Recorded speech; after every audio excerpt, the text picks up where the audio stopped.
खुश आमदीद दोस्तों।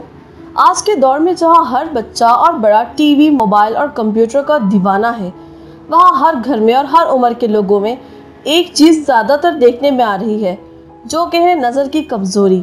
आँखों की कोई भी बीमारी हो, जैसे मोतिया आ जाना, नज़र कमज़ोर हो जाना, धुंधला नज़र आना, रात में साफ दिखाई ना देना, इन सब के लिए आज हम आपको एक ऐसा बेहतरीन इलाज बताने जा रहे हैं जो सुन्नत नबवी से साबित है। आज हम आपको बताने जा रहे हैं बिना किसी दवा और खर्चे के आप अपना इलाज खुद करें। आज हम आपको एक बेहतरीन टिप बताने जा रहे हैं और साथ ही साथ एक बेहतरीन नुस्खा जिससे आपकी नज़र तेज भी होगी। हमारे आजमूदा नुस्खों से फ़ायदा उठाने के लिए आपको हमारे चैनल को सब्सक्राइब करना बहुत ज़रूरी है। तो जल्दी से हमारे चैनल को सब्सक्राइब करें और बेल आइकन को ज़रूर क्लिक करें ताकि आगे आने वाली ऐसी ही मुफीद वीडियोस की आगाही आपको बआसानी मिल सके। तो चलिए दोस्तों, बढ़ते हैं वीडियो में आगे। अमल नंबर 1 नज़र को तेज करने के लिए और आंखों को कई बीमारियों से बचाने के लिए है।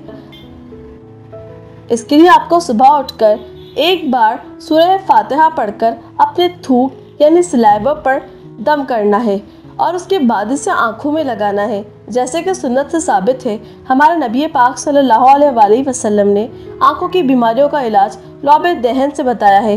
इस अमल से एक माह में आपकी नज़र तेज़ हो जाएगी। यकीन ना हो तो अमल करके आप ज़रूर अपनी आंखों का नंबर चेक करवाएं। आप खुद इस अमल को करने के बाद हैरान रह जाएंगे। ये अमल बहुत ही आजमूदा है। अब चलते हैं अगले नुस्खे की तरफ। इसके लिए आपको 2 चीज़ों की ज़रूरत पड़ेगी, सौंफ 100 ग्राम और गाजर का जूस 1 गिलास। सौंफ को अच्छी तरह साफ कर लें, फिर गाजर के जूस में डालकर किसी शीशी के बर्तन में रख दें। जब सौंफ जूस को जज़्ब कर लेगी तब इसको छांव में रखकर खुश्क करें। फिर इसका सुफूफ बना लें, यानी कि इसको पीस के पाउडर बना लें। 1 छोटा चम्मच सुबह और शाम खूब चबा चबा कर खाएं। एक माह में आपकी नज़र तेज़ हो जाएगी इंशाअल्लाह।